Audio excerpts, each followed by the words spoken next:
নমস্কার, আমি মামনিনাথ সাঁতরা। মোদি কেয়ারের আরেকটি অসাধারণ প্রোডাক্ট নিয়ে চলে এসেছি।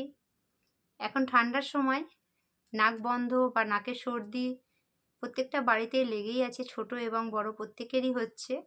তার সঙ্গে থাকছে মাথায় খুশকি বা মুখে হালকা ব্রণ, বিভিন্ন রকমের সমস্যার সমাধান।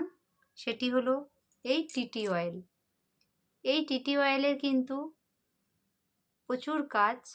তো আমি প্রথমত যেটা বলবো, যদি সর্দিতে, এই ঠান্ডাতে যদি আপনার বাচ্চার সর্দি করে বা নাক বন্ধ হয়ে যাচ্ছে বা আপনার নিজের হচ্ছে, নাক বন্ধ হয়ে যাচ্ছে, শ্বাস নিতে কষ্ট হচ্ছে, তাহলে ফ্রেন্ডস আপনারা গরম জল করে তার মধ্যে 2-3 ফোঁটা টিটি অয়েলটি দিয়ে ভাপ নিতে পারেন। তাতে করে আপনাদের নাক বন্ধ ছেড়ে যাবে। আর বাচ্চাদের ক্ষেত্রে আপনারা কি করবেন না, এই ক্যাপটি খুলে নাকের কাছে জাস্ট গন্ধ শোকাবেন, তাতেও কিন্তু নাক ছেড়ে যায়। আর খুশকির ক্ষেত্রে কিন্তু আপনারা এটা শ্যাম্পুর সঙ্গে ব্যবহার করতে পারেন, তাতেও কিন্তু খুশকির হাত থেকে আপনারা রক্ষা পেতে পারেন। Thank you.